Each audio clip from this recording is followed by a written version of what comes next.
News, you're in the right place. That's right, LinkedIn. It's not just for top executives. It's not just for old people with heavy briefcases. It's for you. And it's the perfect place for you to start your professional story. Say you want to get a job in New York City. You've never been there before, but that's okay because you have LinkedIn on your side. You start by creating your profile. You give it love because you know it's what recruiters are looking for day and night. It's your resume that never sleeps. It's your flashing neon sign that says, hire me, for the love of all that is good in this world, hire me. Then you start making connections. Alumni working in New York? Yes. Recruiters at top companies in New York? Yes. Your mom's best friend? Yes. You start imagining whose shoes you want to walk in. You think, wow, this is a lot of deep stuff to consider. You shake yourself out of it and start searching for jobs. Whoa, that's a lot of jobs for students. Time to get down to business. You start to tailor your profile. You start applying. You feel empowered, in control, like you should be CEO. That gives you an idea. You look up all the CEOs of all the companies you want to work at. You see one of them went to your university. Then it hits you. You see a clear path from campus to career. You feel like you can see the future. You wonder if you're psychic. Should you start a hotline? No, back to plan A. You keep tailoring and connecting and applying, and before you know it, you start getting responses. First a few, then more, then an interview, and then you're hired. And that's when the real learning begins.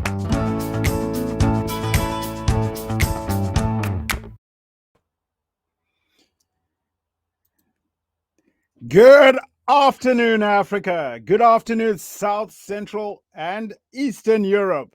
Welcome wherever you're watching from. My name is Stuart Samkange from LinkedIn, and I'm super excited and happy to reconnect up with you. I promised you after last week's session that we would be getting back together to talk about how to successfully transition from the classroom into a career. And of course, I've got a subject matter expert that I'm bringing into this discussion to answer the questions that you have. In this session, I encourage you, of course, as always, to ask anything that you've ever wondered about LinkedIn, to ask anything to do with our topic of the day, which today happens to be, how do you swiftly transition from the classroom into a career? But just to make sure that I'm not talking to myself and that you guys can actually hear me, I'm not on mute. Why don't you jump into the chat? Tell me where you're watching from, and I can give a shout out to your city, your town, and even your name as we start off this session. As I said, I'm Stuart Samkange from LinkedIn, and at LinkedIn, I get the opportunity to work with colleges, I get the opportunity to work with higher educational institutions, and more importantly, I get to work with universities to help young people get access to the dream jobs and the skills they require to get those dream jobs. So if you are watching, like I said, let me know that I'm not on mute. I'll put you up on the screen and I'll get confirmation that you can hear me. So who's online? Where are you watching from? Let us know. And of course, this will help us get started for the session today, which is all about transitioning from the classroom onto a career. So let's see who's first up, giving me a view of who's online and where they're watching from. Folks, let us know where you're watching from, and maybe I could give a shout out to your town. And of course, like I said, give a shout out to the people that are giving us comments. So let's see who's first up. Ah, wonderful. Look at that. We've got people watching from Dublin. Thank you very much, Abby, for watching. And of course, I'm looking forward to answering some of the questions that you have. Who else have we got online? Audrey, welcome. And how is Cape Town today? As I said earlier on, hello, Africa. And of course, I give a shout out to Central Eastern Europe and Southern Eastern Europe, the regions that I look after. But it doesn't matter where you're watching from. I'm welcoming you into this session. Stephen, I'm not on mute. Thanks for the confirmation, bud, and welcome. Let's see who else we've got. We've got Christian watching from Nairobi. How are you, pal? It's been a long time, and I hope your community has joined us so that we can talk about how to transition, like I said, from the classroom into a career. Justice, I'm so looking forward to the next event that you've got coming up where we'll be talking about graduate employability. Of course, we won't be doing that on LinkedIn Live, but it'll be an in-person event, and I look forward to coming down to Johannesburg and participating in that session. More people watching from Nairobi. Thank you very much, of course. And of course, Rob, my special guest. Yep, Rob, loving my energy. I like that. But here's the thing, let's take all respect to your time. And for those of you who joined early, before I bring in Rob, I wanted to share a quick video that will give you a sneak preview of what Rob has done across the United States of America, talking to thousands of students, and more importantly, working with higher educational institutions to help students get access to the skills and the dream jobs they want. So let's take a quick commercial break and watch this intro video on Rob Humphrey. Stay loose. If you have a job lined up, great. Like a sprinter at the start, you need to be calm and stay loose. Don't let yourself fall into a pit of despair over your lack of job offers. Do work and get paid. If you didn't score your dream job just yet, be cool. You would not be the first college grad to wait tables or work at a coffee shop, so embrace it and stay focused.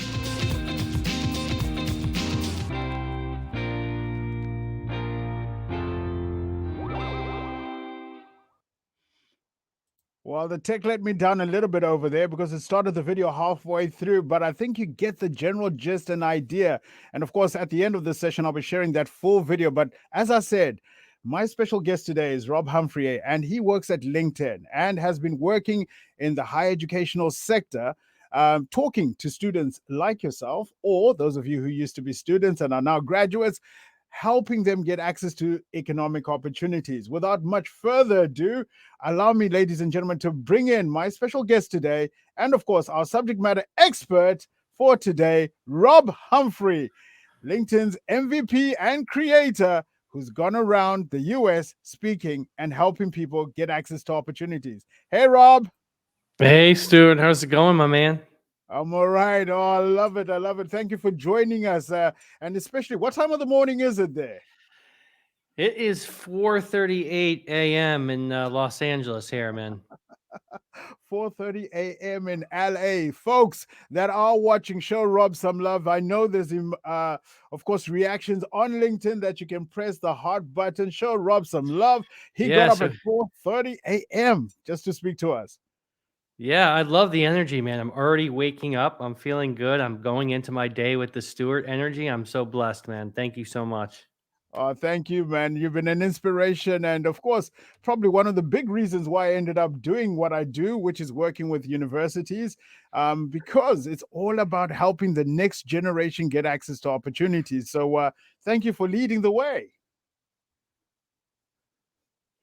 All right, Rob, before we get started, it wouldn't be a LinkedIn event unless I asked you this question. And you probably have an answer ready for us, but to help my audience get to understand you a little bit better, what's not on your LinkedIn profile that you're happy to share with our audience that is global today? Yeah, you've got quite the audience from all over the place, Cape Town to Toronto to Nairobi, of course, and everywhere in between. That's a great thing. I don't have anything ready, but I'll give you something. So I was born on the day that the United States went to the moon. I was born during the moon landing. So I Oh, know this wow. because I know the whole story now because it was my mom's 90th birthday a couple weeks ago, and she explained the whole story, how she um, was in the hospital as they were landing on the moon. Me and my twin brother were born. Not on my LinkedIn profile. Not on your LinkedIn profile. Well, thank you for sharing that. It makes it easy to remember when your birthday is actually on. Folks that are just joining us right now, I'm speaking to, of course, Rob Humphrey from LinkedIn, talking about, of course, how to transition from the classroom into a full-time career. And of course, as always on the show, you get the opportunity to hold a microphone. You get to ask questions. And just before this, Rob and I put out the challenge there, ask us anything. So there is Yeah. absolutely no excuse. That's a Rob, bold statement there, man. I love it. well, we got answers that we can share with our audiences. And of course, certain things which we can't, we will respond accordingly. But Rob, as we get started on this, is it actually really possible to swiftly transition from the classroom into a career? You've spoken to thousands of students. Tell me. Well, I'll tell you, it's becoming increasingly more difficult, but absolutely 100%. I think the key is really, in a nutshell, skills. That's what I think. So, yes, I've seen a lot of people successfully make this transition pretty swiftly. All right, so skills, and from a skills perspective, of course, showing the world of work you're a lifelong learner and that you're acquiring skills beyond what you're getting in campus. Is that correct? Yeah, definitely. I think highlighting the things that you're working on, even maybe you don't think they're super glamorous, and accentuating or making sure you have the skills on your profile as an example are really key because you got to think about it this way, right? There's Hmm. hundreds of thousands of recruiters using both our product and other ways to surface talent, and certainly you want to be on that short list, right? So that, Right. in a nutshell, is how you do it. Perfect. And I like the way you probably give me a segue to my next question, Rob, because of course I work with students as well.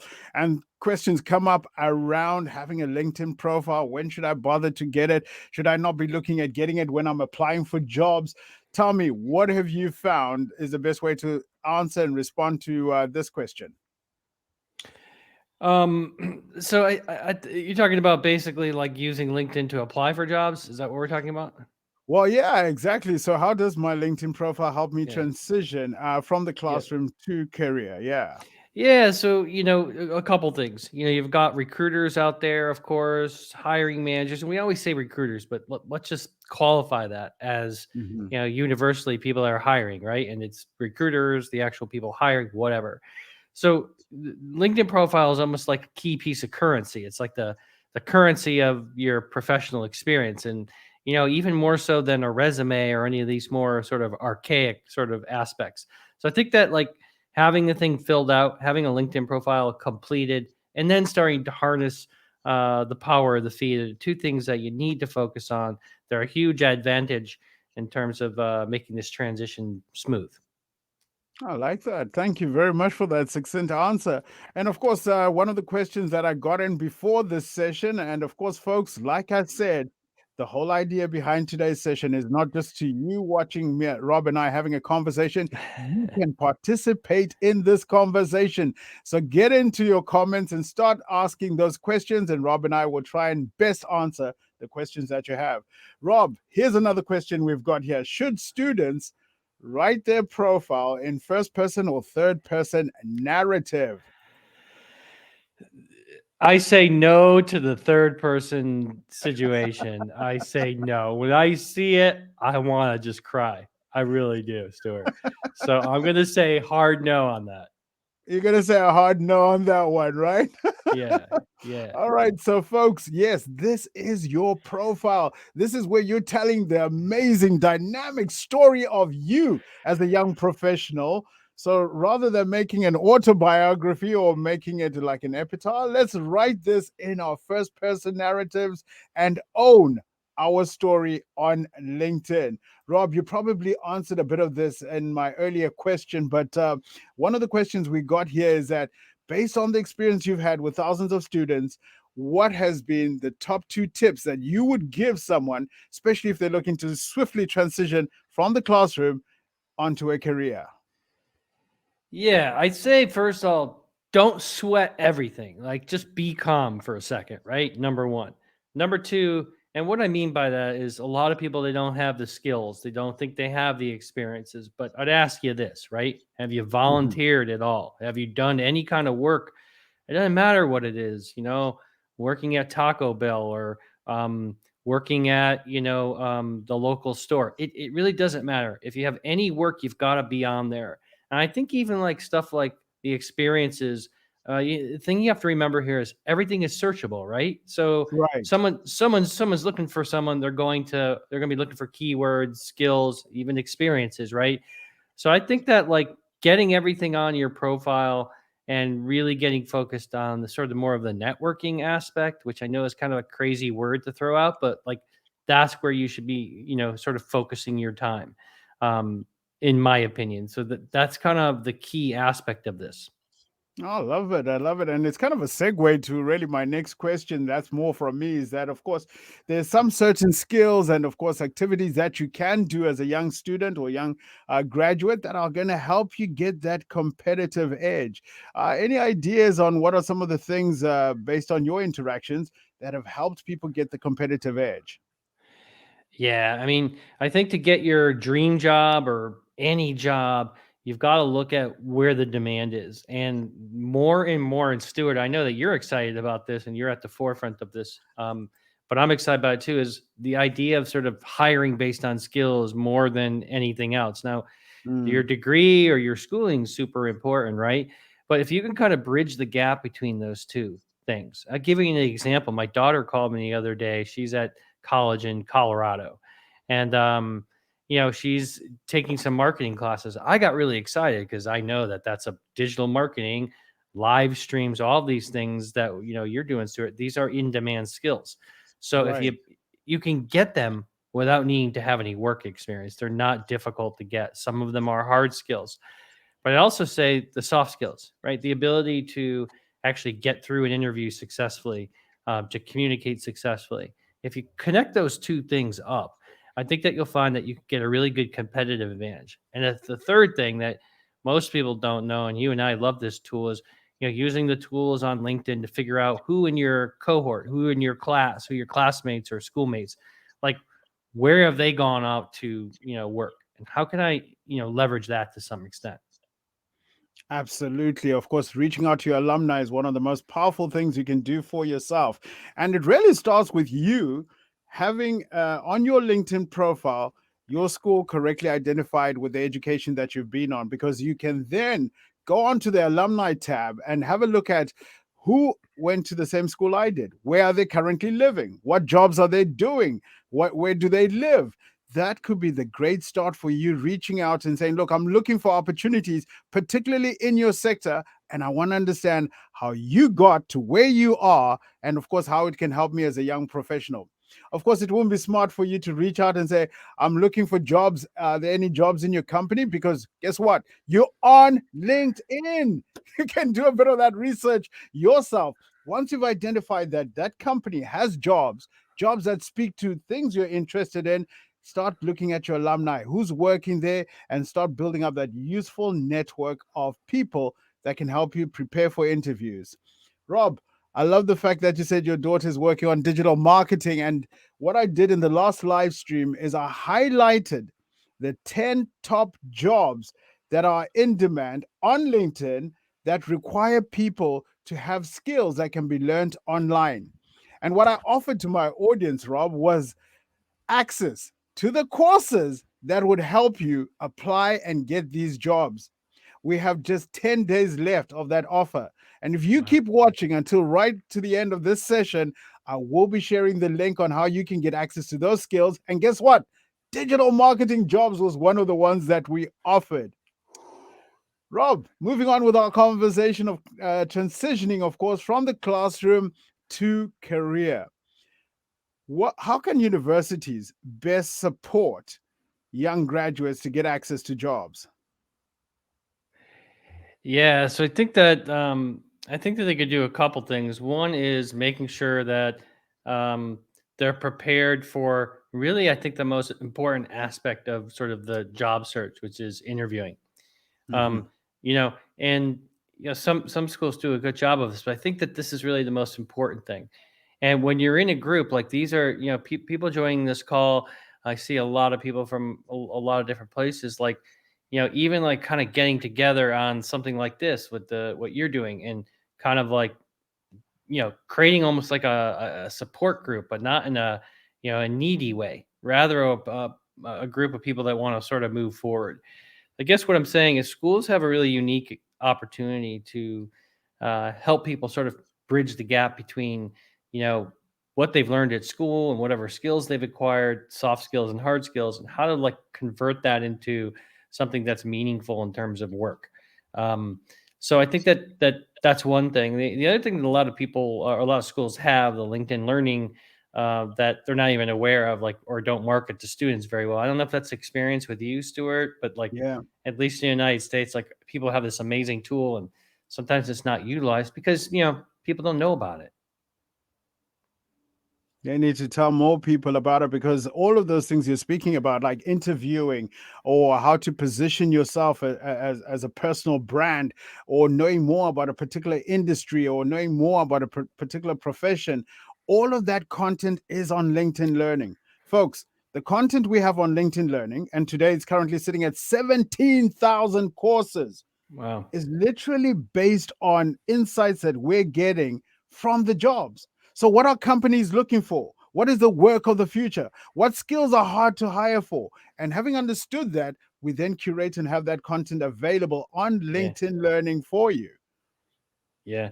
I also think like the ability for universities to, leverage insights. We have at LinkedIn, of course, this, we have a lot of data that talent insights that allows schools to make really intelligent sort of decisions on, where they're going to invest their time to prepare students. And you mentioned the skills list, for example. That's one aspect of it, but I'm sure it's deeper than that. You'd probably know more than this. I actually love to get an update, but talent insights is really a key differentiator for us to help schools, right? Oh, yeah, definitely, Robert. I'm glad you brought that up. One of the most powerful tools that schools can have, especially the Career Services Office, because most of the universities I get to work with have plus 5,000 students graduating at any one given year.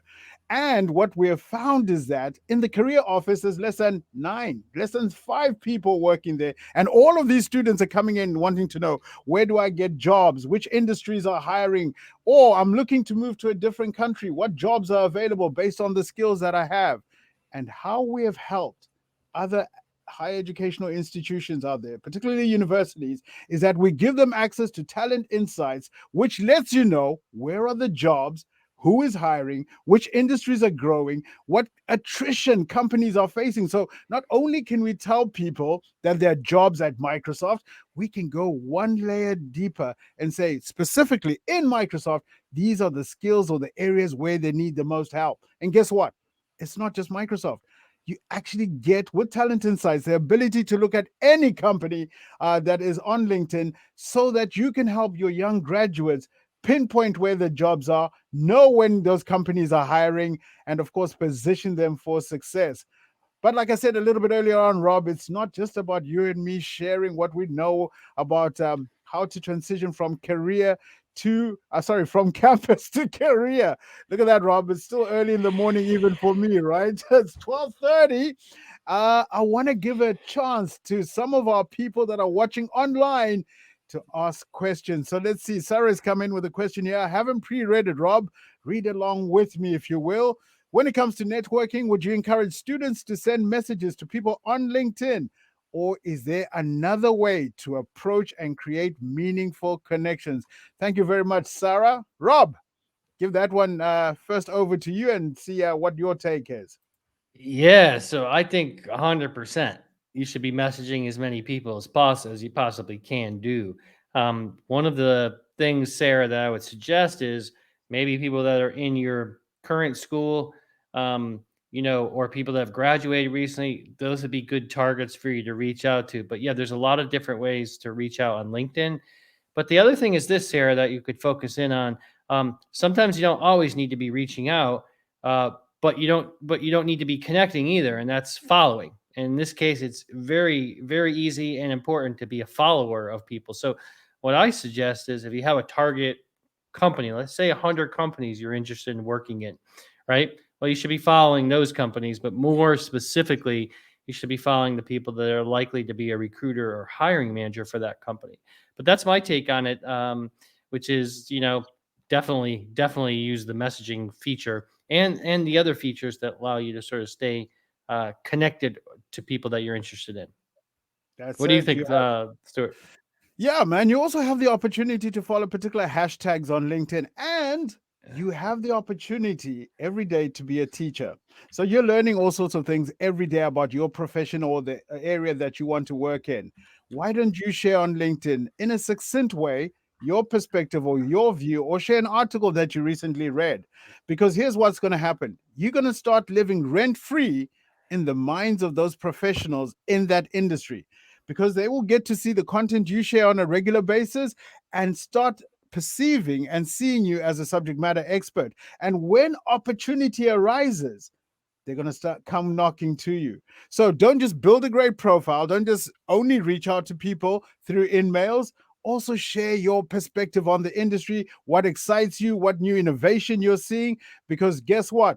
You're going to start living rent-free in the minds of those who can give you access to economic opportunities. So folks, we're talking today about how to transition from the classroom into a career. And I'm waiting for your questions because I've brought you a subject matter expert, Rob, who woke up at 4:30 LA time to join us for this session, using his experience from talking to hundreds, well, in fact, thousands of students, and of course, working with academic institutions to help students get access to jobs. So if you've got questions, bring them on. Rob, I have another question that's come through. So let me see here. Students, can you expand on that? For students, is learning free with LinkedIn? I guess that's a question that's coming through. Do you want me to take that, or do you want to have a stab at it? I'm going to have you take it, but I want to say to Sarah, I was just looking through your profile on that picture of you on the Sarah Bartman Hall with your diploma and all that. I thought that was really cool. I think that's really a great way to go about building your brand, Sarah. It looks very cool. Oh, thank you for looking up profiles of course, some of our members that are joining us. I know. on I'm this over here segment. looking up profiles. I'm like, hey, I got to know who Sarah is. I got to, looks like a super smart person. So like, I got to be a follower there. And I guess that's the point about networking, right? Okay, so I'm following you. What does that mean? Well, not a lot, except now you could be following me, and we could, kind of keep track of each other. And then when the sort of time is right, you can be like, hey, Rob, remember way back when you're on Stewart's show? I'm like, yeah, let me help you out, or vice versa, right? So anyway, you go ahead and you take a stab at this one. I didn't mean to get off track, Stuart. I just get excited about this. No, I love that serial networking, and that's what it's about. Because Yeah, of course, man. sometimes people post on LinkedIn and they worry about, oh, I haven't gone viral. There are not too many likes and not too many comments. Don't Yeah. worry. This is a professional environment. Professionals behave a little bit differently than they do on other social media platforms. However, here's what you can do for yourself. When you post, go back in, look at the post. Who has been looking at your post? Who's actually liked it? More importantly, who's reshared your content with their network? Are you connected to them?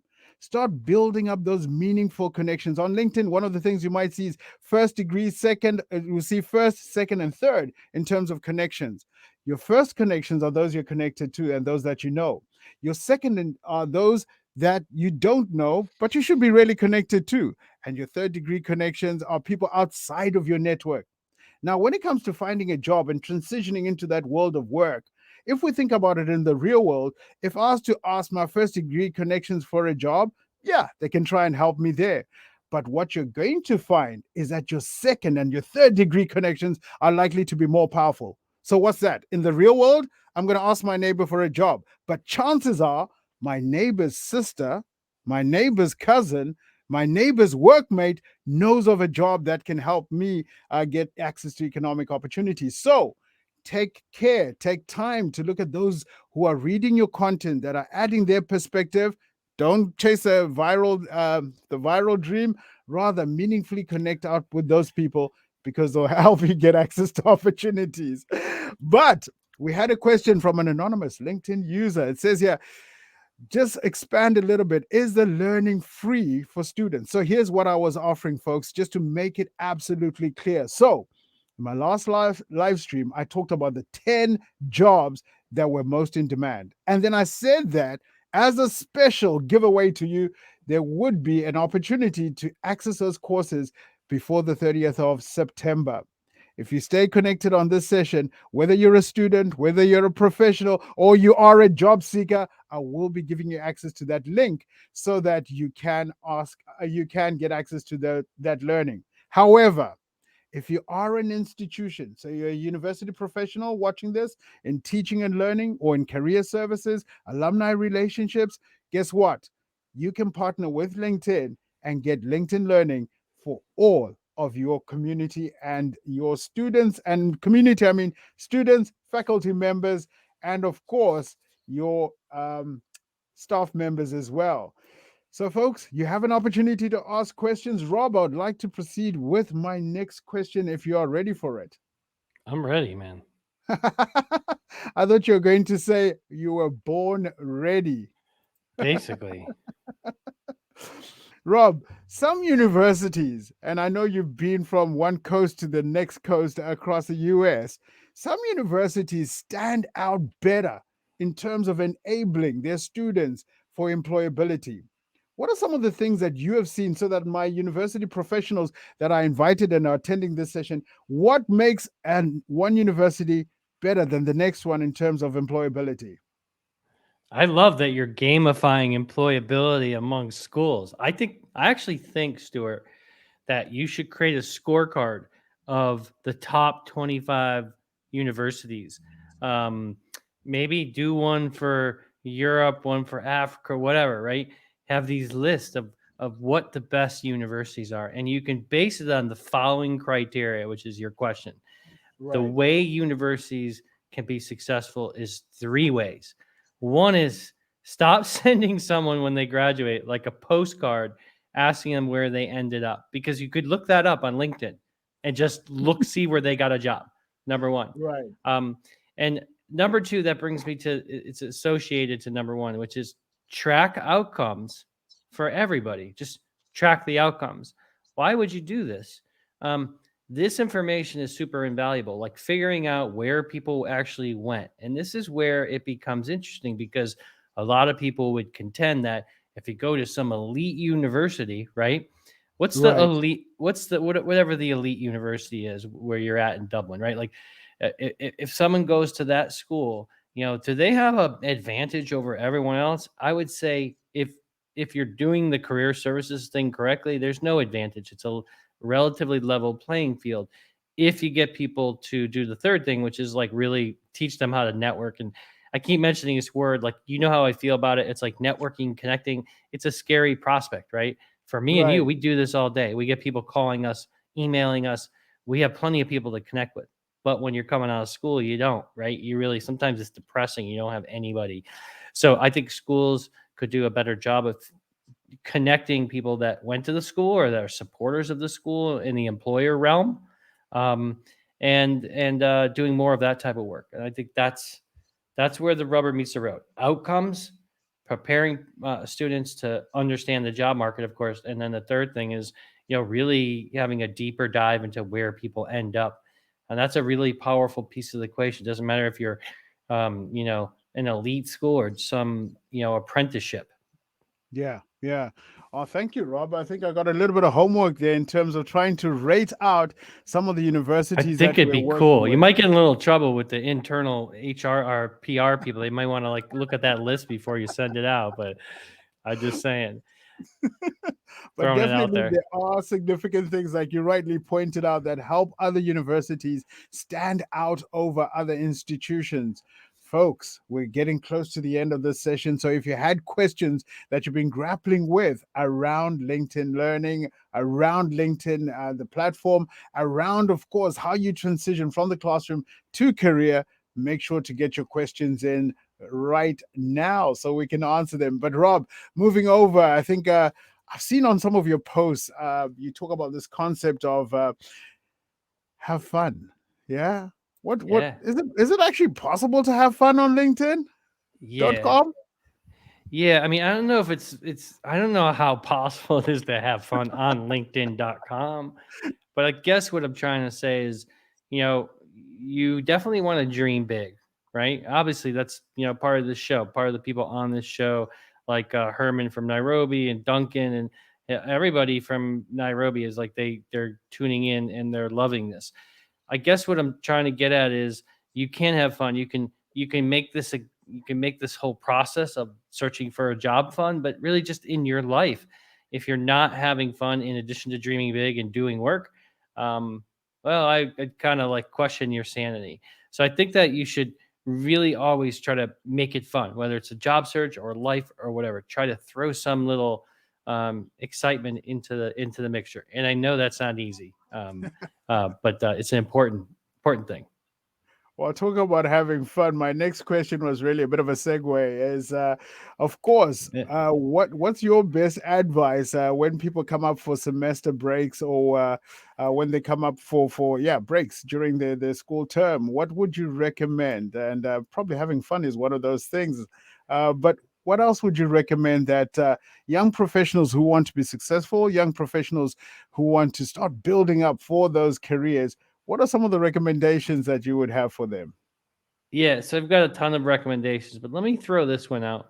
It's the idea of like an internship or like a short-term internship. Some people call them micro internships, but I think that when you're going on a break, if it's a week or a month or whatever, or summer, I think it's probably smart to try to figure out a way to do a small project.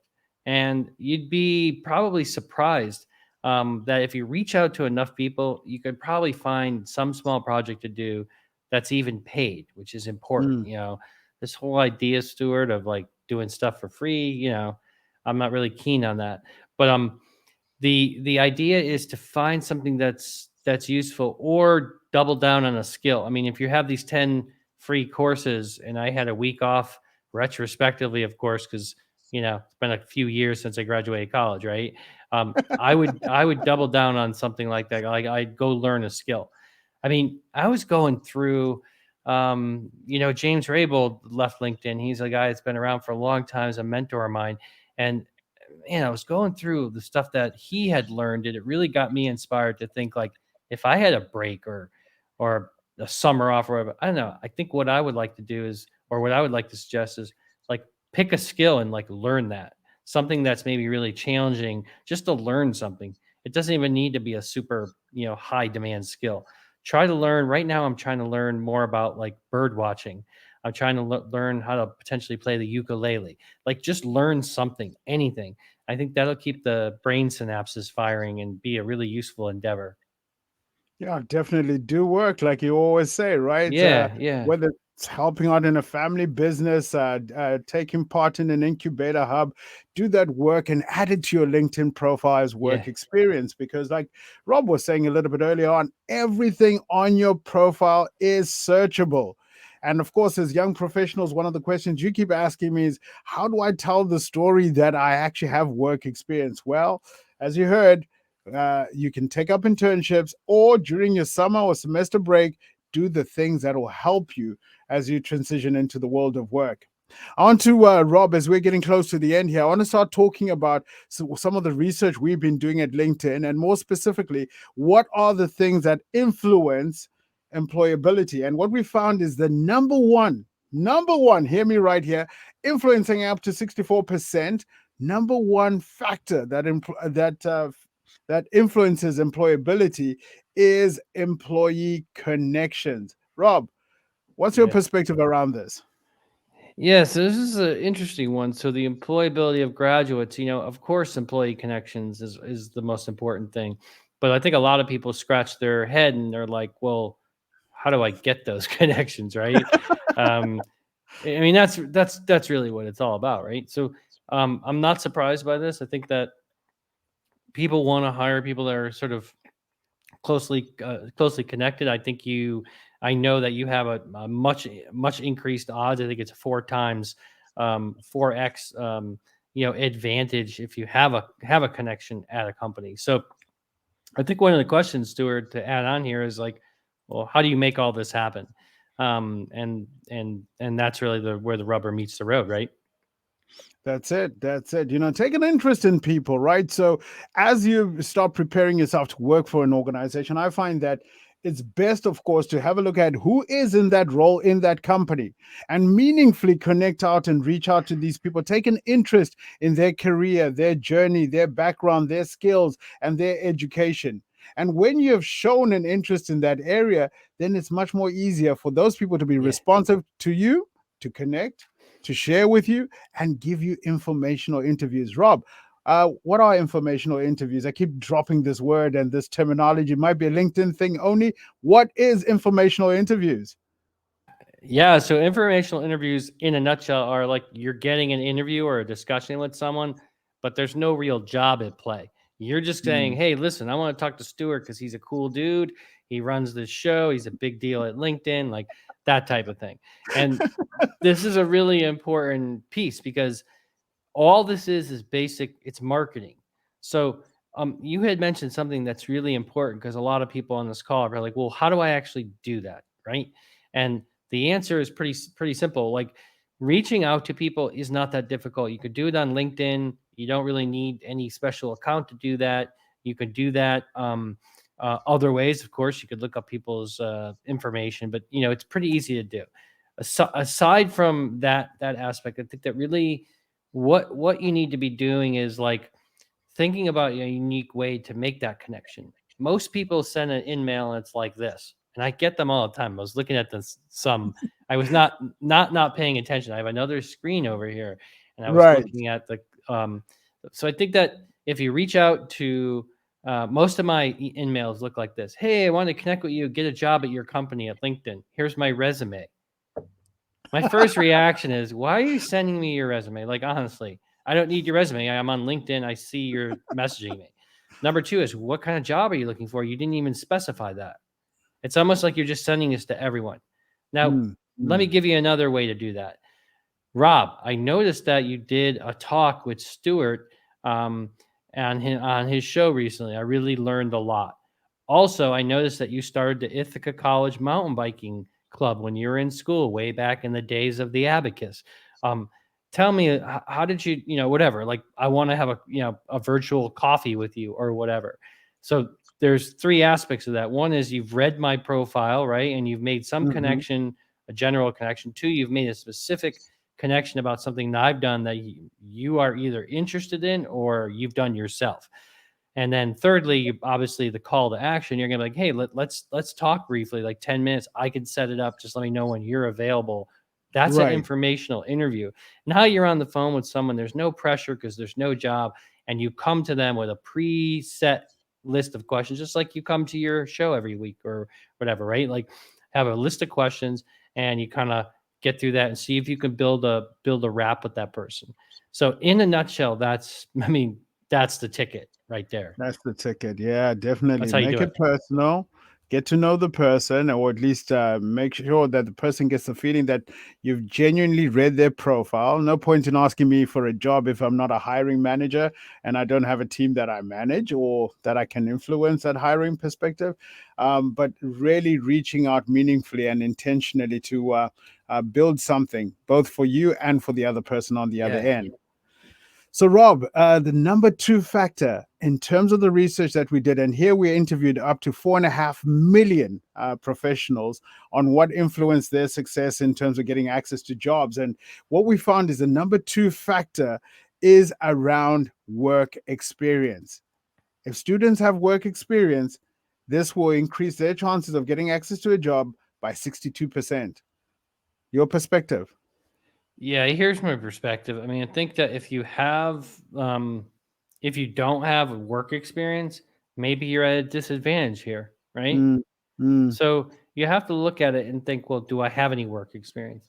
When I was 13, I delivered papers, like newspapers, and I went around and collected, the money for that. I also mowed lawns. That's not on my LinkedIn profile, but it could be. If that's all you have, put it on there. My son came to me. I mentioned Taco Bell. I don't know if you guys even do Taco Bell, but yeah, I'm sure you do. It's a global brand, right? You've heard of Taco Bell, right? I've heard of Taco Bell, but we don't have it currently in Ireland. But there's other variants, yeah. So thank God you don't have it. But the point is, it's a recognizable brand. Right. So I was talking to my son. I'm like, well, just put that on there. So you need to put together. You need to put together some work experience. And a lot of times it's very difficult. You're kind of like, but you could do it. And if you can't, create something to work on. So yeah, you need to keep yourself in a level sort of playing field in the job search. I think that work experience, it's logical that it's so important. Super. And of course, if you have worked in a small company or a family business, as you document that work experience on your LinkedIn profile, just put one or two sentences that'll help someone understand who you were working for and what you were doing. A laundry list of your Mhm. daily activities in your description doesn't really help people. Try and expand a little bit on it. Talk about what impact, what results, and what you brought into that role that made you a unique and a valuable asset to that organization. Number three, Rob, we're on to a countdown here. Talking about the top four factors that influence employability, skills assessments. Number three, influencing up to 39% probability of someone getting access to a job. I think this is a little hidden gem here because you can take these verifications pretty easily, right? Mm, On LinkedIn as an example. So it's great that you have in your profile that Adobe Premiere, for example, or Microsoft Excel. But if you can verify that you have those skills, that's really significantly different. So I would encourage you literally I mean, listen, here's what I would do. I'd go and look at that list of the top 10 skills. I'd pick the ones I think I have a shot at learning, soft skills, hard skills, whatever. I'd go take those three top skills that I know I can kind of go and get done. And I would verify my capability to do that by way of a certification. And you can do that on LinkedIn. You can do that on LinkedIn Learning, a bunch of places. So I think it's one of the most critical things. I can't believe it's only like 39% or whatever. yeah, definitely is. And of course, the last one in terms of the top four factors that influence employability was, of course, digital skills. And of course, post COVID, we've all been forced to digitally transform. So, kind of irrespective of what industry you're looking to go into or which location you're looking to work in, all of us have been impacted by digital skills. Is that the same in the US as it is on this side of the pond? Yeah, for sure. 100%. You got to have these. And, some of the things, even like some of the simple things like, knowing how to do a Zoom call or whatever. These are the types of things that you need to focus a lot of energy on. Communications, I think, now are more important than ever. And, how you present yourself and how authentically you present yourself. That's a really important proof point. And of course, some of those courses and content on learning how to better position yourself, better communicate, better prepare your professional brand is available on LinkedIn Learning. We got a question that's coming in from Ntabiseng. She says, yeah, it's not about who you know, but sorry, it says it's not about what you know, but about who you know. Is this the point of networking? What's your take on that one, Rob? Bit of a loaded one, depending on how you answer that one. Well, the hottest thing, I mean, you've got a really good question here. I mean, is it about who you know exclusively, or is it about who knows what skills that you have? Um, you know what I mean? So if someone's sitting around thinking about hiring someone to do, um, you know, um, marketing strategy, it's likely that they're looking for someone that has that skill set, not just that you know them. So let Hmm. me back up. I think that this is a fascinating question. We could spend a whole show on this. You should do a whole show on this. I want to Right. challenge you to do a whole show Yeah. on this. You should do a whole global networking show, Love and it. people can network on the fly. But I think that what people, yeah, who you know is important, or who knows you, but they also need to know what you're capable of doing, like what skills that you have. So I think that there's a aspect of this comment that's fascinating to me, and that is the point. Is you know people don't want to network just purely to network. They want to network because they want to get something done more than likely. So I was saying you've set me up for some homework because Rob has given me a challenge there. A challenge I'm willing to take up. Go into those areas where your comfort zone does not exist. Stretch yourself. And of course, the beauty with LinkedIn is a place where you can go and learn from other professionals, share your perspective, and celebrate the things that you learn from other professionals. I want to learn from Rob as we come to the tail end of this session here a little bit more about content marketing, which is an area he understands thoroughly well. But, Rob, I want you to answer this from the perspective of a student, right? So, in terms of building up your brand, so I've got a LinkedIn profile. Fantastic. It's there. I'm sitting back waiting for jobs. But, like we said a little bit earlier on, it's not about just having a profile, a great profile. And by the way, there's no such thing as a perfect profile. There's just great profiles. I've created this great profile. Now I want to live rent-free in the minds of those who can employ me. What kind of content should I be sharing as a student?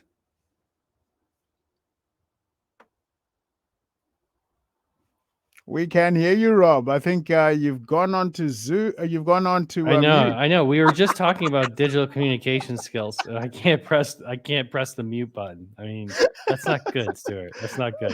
I want to get back on your show, so I gotta be nice. I gotta be good. But listen, this is great. This is a great opportunity because you literally have nothing to lose here. There's two really main sort of ways to sort of leverage LinkedIn, specifically the feed. Now, for context, like, I'm not on Facebook, but a lot of people use Facebook or Meta and they go talk about like what they had for lunch. A lot of people go to TikTok and make a cool video with someone else's audio. People go to Twitter and they tweet shit, like whatever. LinkedIn is not that sexy. We don't do that. But what we do really well is we have a professional, I like to think as a conscious business feed that you can condition, filled with news, filled with information about the comings and goings of people and what they're thinking about. So when you're in school, you could do two things. One, you can simply make basic status updates. I love the emoji. I love the interaction you have with this crowd. I'm like so excited. It's 5 o'clock in the morning. I'm like, a half hour ago, I couldn't even see you. Like now I'm like, this is great. But bear with me. So what I would suggest is this: go look at a company that you think is great, and start writing little listicles. Like, giving you an example, 3 things that Amazon can do better with their marketing strategy. 3 things that, are great about Nike's global marketing strategy. And start writing, maybe just in a notepad or whatever. Start drafting these little tiny articles, like really short form status updates that you could turn into longer form and posting them. And if you do that along the lines of something you're really interested in, you'll get a lot of traction. And I'll share a quick story. I coached a lot of people, but I coached one student, and this woman was in the United States, and she was struggling to get herself differentiated when she had all these interviews. I said, do this. You're going to interview with Cisco, big tech company, right? Write an article. So this is different. So status updates are the short form. Articles are longer form. She wrote an article, student, said 3 things that I love about Cisco and 3 things that they can do differently. And she wrote this very simple, this is what they're doing great, and this is what they could improve on. Yeah. She went into the interview with 58 other people, and they didn't ask her any questions. They asked her about her article, and they discussed her article for about a half hour, and she got the internship. Oh, wow. Those are the things I'm talking about, where it's like you really could use the power of writing on LinkedIn to write your way into something. And then, of course, use the appropriate hashtags. One thing I do is I use the hashtag do work. So literally, if you go into LinkedIn and you type Rob Humphrey, do work, you'll find 3 years of everything I've ever posted. So there's 2 aspects of this. One is the employability. The other is a legacy. You could literally create a diary on LinkedIn of your journey. And that could be really useful in the future. I love it. I love it. So some succinct advice there in terms of what else you can do in terms of sharing content. And of course, I love that story you told us of how she wrote an article and the interview ended up being about her article rather than her skills and her education and her experience, which is fantastic. So folks, I hope you're listening in and are picking up pieces of advice here that will help you. Rob, I've got a question that's just come in here. It says, should I disclose that I'm doing part-time work in an unrelated industry to what I studied? So I guess it's going back to that whole thing about writing your profile on LinkedIn and hoping to attract the attention of those who can hire you. Yeah, I mean, listen, you've got an opportunity to sort of own your career and your sort of destiny. So I think absolutely, like, your personal brand or your stuff you do on the side, or other jobs you have, you should be able to sort of be crystal clear, transparent about that. And Stuart, I got to say, like, I'm creating a course for a career course of my own. I got my own things I'm doing in addition to my job at LinkedIn and sales. And I used to think, oh, you can't do this. You can't do this. You can't like talk Right. about this other stuff. And it's totally acceptable. People want to hear about it. I mean, let's face Mm. it. A lot of jobs are kind of like, you're just doing them, right? You're not like that excited about them. So if you're more excited about the other stuff, I think that could help you. So my answer is, yeah, like I would definitely accentuate that. What do you think, by the way? I'm curious. Yeah, the hiring managers and recruiters I've spoken to, they tell me they're looking for diverse skills. And I think it was one of the things that stood out when I joined LinkedIn here in Dublin, Ireland, is that some of my work colleagues are coming from very, very different industries with varying experiences. And that whole diversity is celebrated because the way people think, based on whether they were a bouncer at a nightclub, they were an MMA fighter, they were, in a different marketing profession completely outside of IT. LinkedIn harnesses that in so that we have this new great thought process that comes into the business, a new energy that helps us understand different parts Yeah. of the world, different industries. So diversity is absolutely celebrated. Rob, I got another question that came in just now. It says here, I've been out of college for a while and I have a gap in my experience. How can I still look attractive to recruiters? So, yeah, I've been on the job search for a little while. And how do I still make sure I'm attractive to recruiters? Yeah, I mean, I think that there's a mindset thing here, right? And I've been there. Everyone's been there. I think, but I've definitely been there. It's frustrating. It's tiresome. It's exhausting, right? But you got to keep going. And I think that any type of gap you have in your experience, you should think like, well, I don't need to explain this away, right? Like, Mm, um, yeah. I think you look completely attractive to recruiters based on what you bring to the table the day you start your job. And what I mean by that is what can you actually do or what verifiably have you done that's going to be, or even if you haven't done anything, if there's some proxy or some mechanism that's going to indicate your ability to go and like do really well at our company. And Stuart, you know this as well as I do. Like a lot of times that's a cultural thing. Like Yeah. at LinkedIn, when we hire people, we want them to fit fit the company. We want them to be people that think a big picture. We want them to be kind and compassionate, and we try to hire people that are gonna be able to move us forward. So I wouldn't sweat these gaps in experience. I'd actually think that in some ways it's sort of an advantage. It's a discussion point to explain, hey, look, this is I invested my time here, or I took care of my parents, or whatever the case may be. There's a Yeah. story there, so I wouldn't sweat it. I'd actually, from a psychological standpoint, I just keep moving on, right to the next step. By the way, Marianne Samba, I was looking at your profile, doing instructional design and doing a lot of work coaching. Um, I definitely want to connect with you at some point. It sounds like a fascinating thing. What she wrote in the comments was this paradigm shift about the skills. Who knows the skills you have, which we were talking about. I think that's a fascinating subject. So thank you for joining. I love that. So connectivity, or at least networking, happening in the background there. Yeah. Thank you, Marianne, for the comments. And of course, you will connect up with Rob on LinkedIn.com after the session. Of course, we have these sessions so that you can meet fellow like-minded professionals and that intentionally you can connect up with them. But we've come to the end. Yes, we have come to the That's end. Really? Yep, we've come to the end, Rob. And of course, as we come to the end, I wanted to highlight, of course, for the audience, as I promised, we looked at the top 10 jobs in demand. We looked at what skills are required. We made sure that those skills can be learned online on LinkedIn Learning. So if you've been paying attention, you would have heard me say that up until the end of this month, you can learn how to be a graphic designer, financial analyst, project manager, digital marketer. I'm trying to remember all 10 jobs: project manager, sales representative, customer relationship manager. I've got 3 more to go, but you know what? I'm going to leave you to go to the URL to see what are the remaining 3 jobs out of the 10 and what skills you can learn to get access to those. And of course, pays for you to help me thank my wonderful subject matter expert, Rob, who has been my guest on this show. And of course, how do you show that? Well, you can start checking in some comments, or you can start hitting that reaction button. You're feeling a little lazy? Hit that reaction button right now and show Rob some love. Rob, people are going to want to get a hold of you after this session. And of course, like you said, on LinkedIn, you post content around do work, get hired, networking, content management.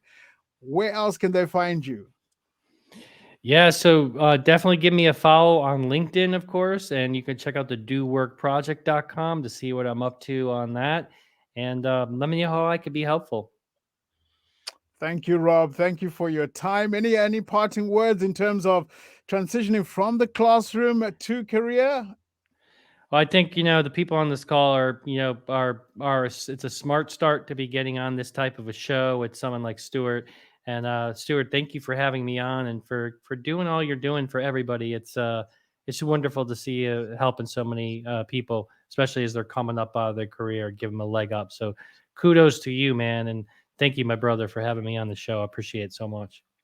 Oh, thank you very much for those kind words. As I always say, be kind, folks. The seeds of kindness that you plant today will bear fruit in the future. And as we walk away from this show, I wanted to end off, of course, thanking my sponsors, LinkedIn, by putting up a quick video and at the same time putting up a URL of where you can find those free courses that will help you get access to the 10 most in-demand jobs. And remember, you only have until the 30th of September to gain access to those skills. Thank you very much for watching. Show Rob some love with some of those emotions, and of course, jump into the chat. Thank you, Rob. Take care, Supplements Stuart. classroom learning. And online course recommendations help her continuously develop micro skills on her own. She posts course completions and class projects to her LinkedIn profile. It becomes an online portfolio to showcase her academic career. Her network grows as she interacts with the broader community, engages with thought leaders, and comments on posts and articles. As graduation approaches and she finds a field of interest, alumni connections help her with internship and job opportunities in that field. The learning, insights, and connections empower her to enter the workforce. As your students and staff interact with the LinkedIn ecosystem, we provide student outcome data that perfectly complements your institution's own internal data. It's a mutually beneficial opportunity. Looking at both data sets together, we're able to close skills gaps, enhance outcomes, and foster lifelong learning. Ultimately, differentiating your institution for current and future students. Together, we're able to invest in the growth and development of individuals, to empower students to build their professional brand and prepare them for the careers of tomorrow. To help faculty, staff, and alumni elevate their careers. We're here to partner with you. Let's guide lifelong learners to be more productive and successful in the global workforce.